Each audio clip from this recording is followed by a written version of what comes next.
réalisateur de génie, né le 26 juillet 1928 à Manhattan et mort à 70 ans, n'a réalisé que 13 films, soit 13 chefs-d'œuvre. Nous allons en découvrir plus avec Baptiste Roux, mon invité. Bonjour Baptiste Roux.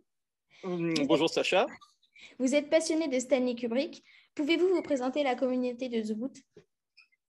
Alors, je suis à la fois critique de cinéma pour la revue Positif depuis 20 ans et je suis professeur de culture générale en classe préparatoire HEC, CE, ECT, au lycée Henri Moissan. J'ai publié un certain nombre de livres sur Kubrick précisément, un qui s'appelle Stanley Kubrick au-delà de l'image en 2015. J'ai écrit sur le train, la poésie du rail en 2008. Un ouvrage vient de ressortir en 2021 sur le métro.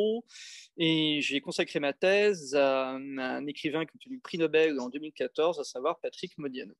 D'accord. Et ça a été publié aux éditions Harmattan il y a un peu plus de 20 ans. D'accord, merci beaucoup. Alors, quand avez-vous découvert Stanley Kubrick?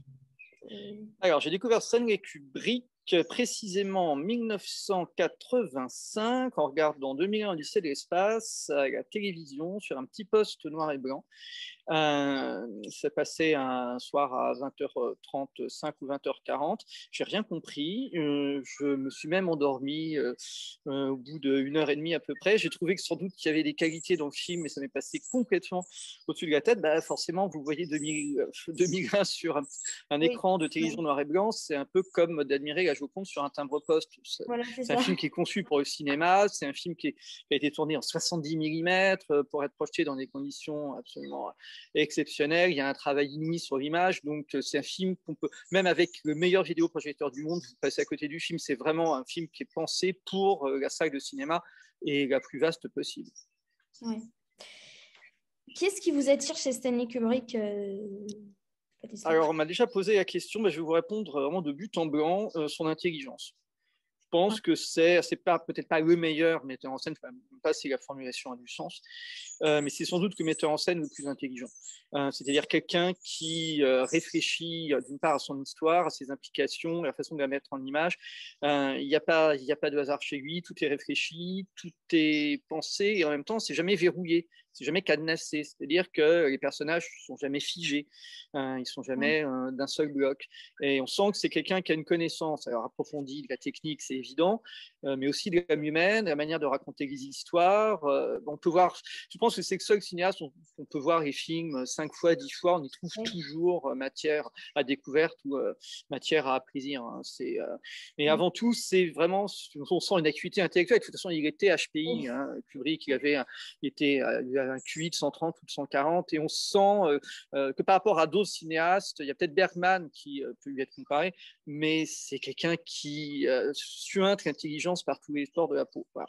Et après ça, c'est aussi un photographe, et visuellement parlant, ses films sont de splendeur. Je le trouve aussi, ça. Bon. Est-ce que vous pouvez me raconter en quelques mots la vie de Stanley Kubrick? Alors, sa vie, en quelques mots, ça sera simple, parce que c'est quelqu'un qui vivait, pensait pour le travail.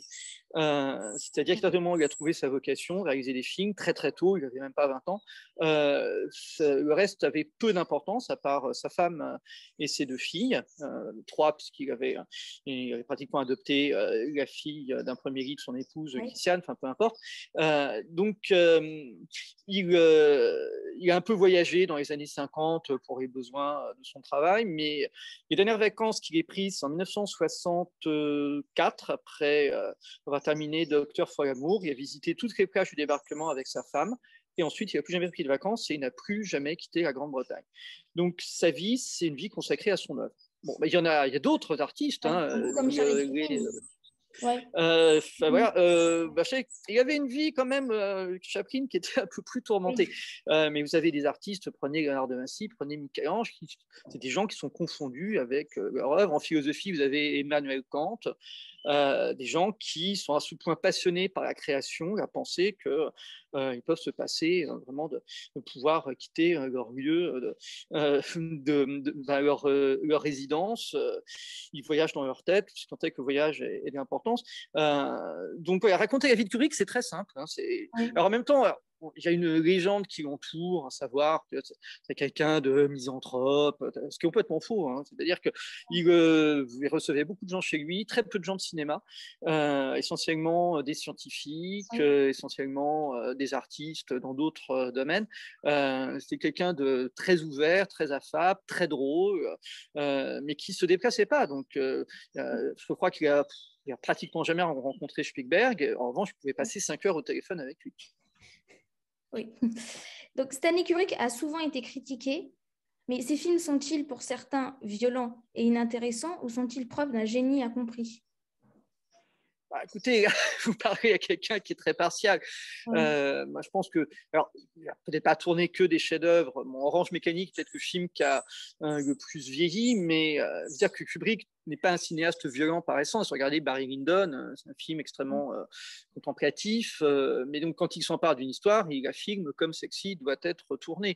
Et Orange Mécanique, c'est un film sur l'âme humaine, sur la personnalité humaine, sur l'animal qui est en nous. Bon, le film effectivement a été considéré comme très violent à l'époque, maintenant il l'est encore, mais je pense que c'est vraiment un faux débat, hein, parce que prenez un film comme Eyes Wide Shut, c'est un film sans la moindre violence. Donc Kubrick, c'est quelqu'un qui n'a jamais fait tourner 2 fois le même film, donc il adapte la forme à l'histoire. Quand vous réalisez un film d'horreur dans un hôtel qui est supposé hanté, vous n'allez pas sortir les bisounours. Donc, la question de la violence, pour moi, c'est vraiment une non-question au cinéma, en tout cas pour les très, très grands artistes. On ne reproche pas à Scorsese d'avoir fait des films violents. C'est-à-dire qu'il choisit sa thématique. Ça, si vous êtes sensible aux images un peu choquantes, n'allez pas voir le film. Mais là-dessus, je pense que c'est quelqu'un qui était suffisamment intelligent justement pour ne pas viser la violence gratuite, ni esthétisante. D'accord.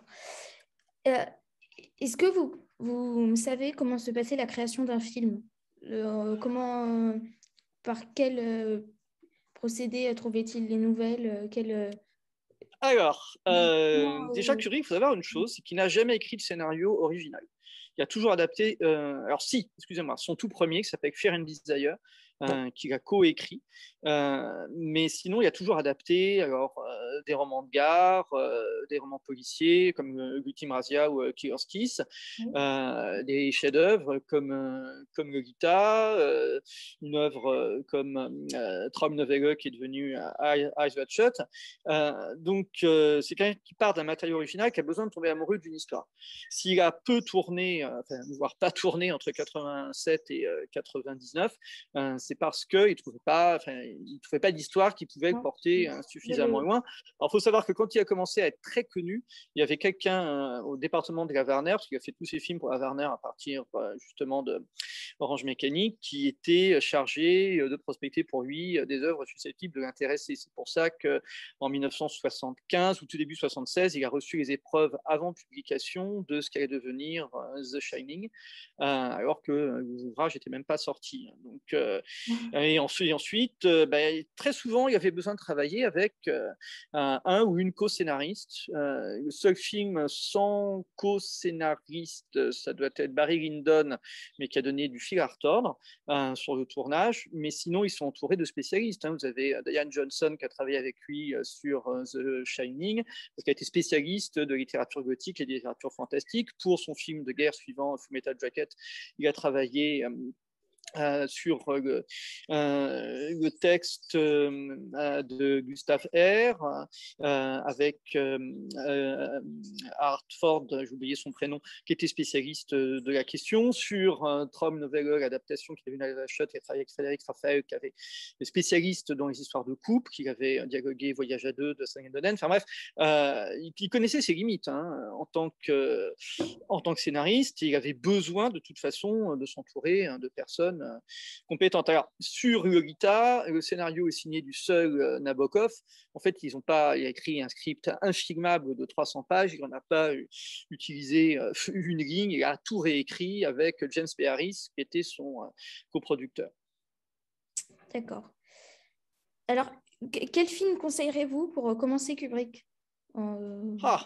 Alors, je pense que 2001, c'est pas si jamais. Bon, alors on fait un peu l'impasse sur la technologie qui a un peu vieilli. Bon, c'est un film tourné sans effets spéciaux numériques. On a du mal à imaginer que ce soit pensable. Bon, je pense que quand on est adolescent, faire l'expérience de 2001, pourquoi pas. Orange Mécanique, quand on a 12-13 ans, ça peut vraiment traumatiser. The Shining, moi je pense que The Shining, peut-être même plus que 2001. Alors, pour The Shining, je pense qu'il faut le regarder seul, dans une très grande maison, un soir. Et là, franchement, vous pouvez vraiment avoir la frousse. Oui. Bon, après, quand vous grandirez, pour regarder Barry Lyndon, qui est un sublime livre d'images, mais bon, c'est peut-être un peu trop contemplatif, un peu lent. Peut terminer avec Eyes Wide Shut. Je pense c'est un film qui nécessite d'avoir une maturité minimale. Et puis, pourquoi pas ses premiers films noirs. Je pense à L'Ultime Razia, qui a très, très bien vieilli. Oui. Bon. Quel est votre film préféré? Il y a aussi une question qu'on me pose souvent.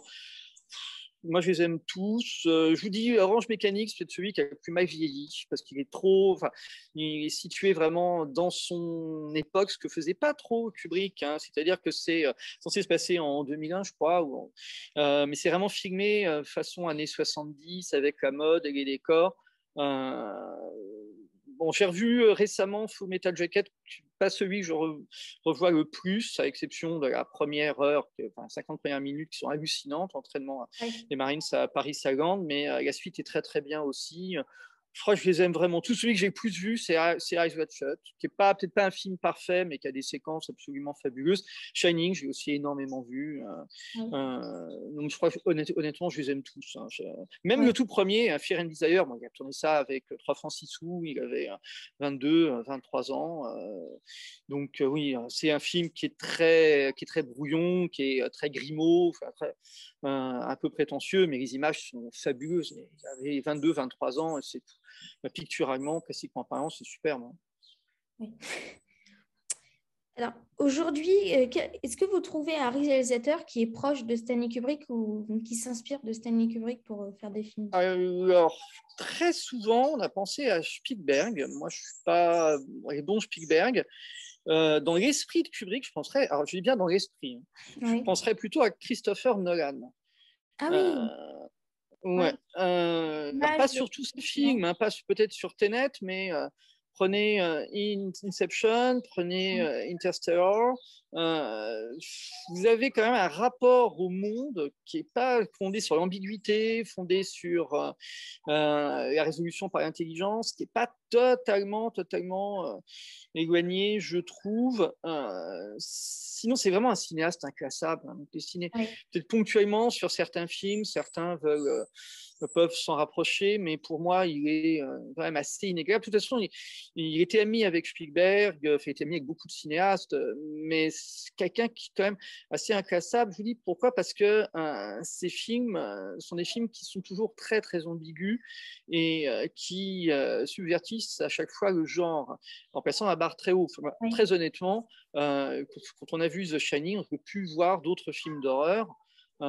Parce que c'est plastiquement tellement pensé, à savoir que le personnage principal c'est le Taylor Overlook, c'est pas les 3 ou 4 autres, donc il y a une telle attention accordée au décor, à la musique, à chaque fois je trouve que les autres films même de qualité sont un peu un cran en dessous. Mais je penserais, oui, je sais pas si c'est une très bonne idée, mais je penserais à certains films de Christopher Nolan pour le rapport intellectuel au monde.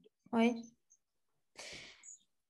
Alors, et est-ce que vous pouvez, bon, ça c'est plutôt une question personnelle, mais je pense que d'autres enfants aimeront peut-être entendre ça. Je voudrais savoir, par exemple, pour les films qu'on juge, les plus bizarres et violents de Kubrick, par exemple, les âges auxquels on pourrait les voir. Par exemple, Shining, non? Alors, moi, je vais être très, très, très légaliste. Il suffit juste d'observer, selon les pays, les dates, les âges auxquels on peut visionner les films. Shining est interdit au moins de 12 ans. Voilà, donc vous avez 12 ans, le jour de votre anniversaire, le jour de vos 12 ans, vous pouvez regarder Shining. Alors, je crois qu'Orange Mécanique est interdit au moins de 16 ans. 16 ans, oui, 16 ans. À juste titre, c'est pas tant la violence, c'est vraiment le climat du film. Moi, je l'ai vu à 17 ans, c'est un film qui m'avait mis très, très mal à l'aise. Après ça, je pense que peut-être Eyes Wide Shut est interdit au moins de 12 ans. Écoutez, soit, mais je pense qu'à votre âge, vous êtes biberonné aux réseaux sociaux, vous voyez tous les films en accès libre. Je pense que les enfants sont quand même. Mais... Pas vous, peut-être pas Non. vous. Enfin, Non. bon. Après ça, je pense qu'on peut voir un film à n'importe quel âge, mais on peut passer à côté. Honnêtement, vous pouvez voir Barry Lyndon à 12 ans, j'ai trouvé ça magnifique, mais il y a des films pour lesquels il faut avoir un peu vécu. Comme je dis souvent à mes étudiants, il faut avoir aimé, il faut avoir été trompé, il faut avoir espéré, il faut avoir trahi. Donc, vous pouvez voir un film à 12 ou 13 ans, vous allez le recevoir de manière factuelle, vous allez admirer, mais vous ne serez pas ému comme vous pourrez l'être quand vous aurez vécu en couple ou quand vous aurez eu un certain nombre de premières fois, de premières émotions. Bon, après, je pense que si vous voulez devenir quelqu'un qui veut devenir cinéaste, qui étudie la grammaire cinématographique de Kubrick, honnêtement, il y a vraiment de quoi faire. Ouais. Mais pour moi, bon, de toute façon, est-ce qu'il y a des âges pour regarder des films? On peut se dire, voilà. C'est comme pour la littérature. Moi, j'ai vu Madame Bovary à 15 ans. Oui, j'ai trouvé que c'était très bien, sans plus. Et ensuite, je l'ai relu régulièrement. Il n'y a pas si longtemps que ça, pour la 5e fois. La 5e fois, on se dit, effectivement, Flaubert a tout compris. Parce que on a vécu, on a vieilli. Donc, c'est bien, en fait, de voir des films et de revenir. De toute façon, il n'y a pas un Kubrick que je n'ai pas vu au moins 2 fois. Et je pense que quand j'aurai 20 ans, j'y découvrirai de nouvelles choses. Oui, d'accord. Et enfin, dernière question qui clôturera l'interview. Est-ce que pensez-vous, oui, que Stanley Kubrick a un style propre, vraiment un style... Alors, c'est une très bonne question. Parce qu'il a un style qui n'est pas identifiable, mais quand on voit un plan de Kubrick, on dit qu'il n'y a que lui pour filmer cela. Alors, je pense que c'est une figure de cinéma. Il affectionne Kubrick, il aime beaucoup. Il est très lent, travelling arrière, il en abuse un peu, selon moi, sur Barry Lyndon, c'est-à-dire de partir sur une scène un peu figée et de te reculer très très lentement, 30 secondes, 1 minute 30. Il aime beaucoup les travelling. Il aime beaucoup les caméras portées, mais pas portées façon film de Woody Allen des années 90. Il aime beaucoup les caméras mobiles. Par exemple, c'est lui qui est un des premiers à utiliser le Steadicam sur Shining. Donc, il aime. Alors, en même temps, il aime aussi les plans plus classiques, les chants contre chants. Il y en a peut-être un peu beaucoup dans Eyes Wide Shut. Mais c'est aussi l'homme des très légères contre-plongées.